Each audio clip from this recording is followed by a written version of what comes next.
কি করতেছিলা এখানে? না মানে পেঁপে দেখতেছিলাম। পেঁপে দেখতেছিলা? কিন্তু আমি তো দেখলাম পেঁপে তুমি ধইরা মুসার দিতেছিলা। না মানে দেখলাম বোটা কত শক্ত। চুপ!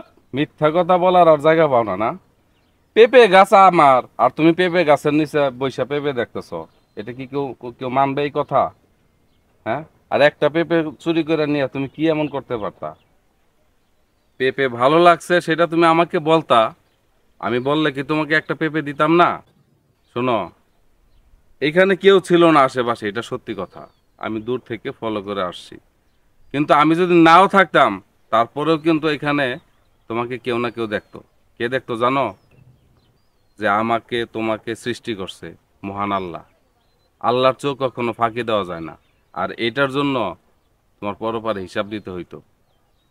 তাই কখনো চুরি করবে না, কারণ চুরি করা হচ্ছে মহাপাপ। মন থাকবে কথাটা? জি ভাই, মনে থাকবো। ধন্যবাদ তোমাকে, তুমি যে বুঝতে পারছো। ঠিক আছে, তোমার যেই কটা ভালো লাগে তুমি পেপে নিয়ে যাও। না ভাই, আমার পেঁপে লাগবে না। আসলে চুরি করা যে মহাপাপ আমি বুঝতে পারছি। আর আর কেউ না দেখুক, আল্লাহ যে দেখে আমি এটা বুঝতে পারিনি। আচ্ছা, তুমি যে তোমার ভুল বুঝতে পারছো, এটা আমার খুব ভালো লাগলো। আর ভবিষ্যতে নিজেকে সব সময় সংযত রাখবা। ঠিক আছে? ঠিক আছে ভাই, ঠিক আছে, তাহলে আমি যাও। যাই।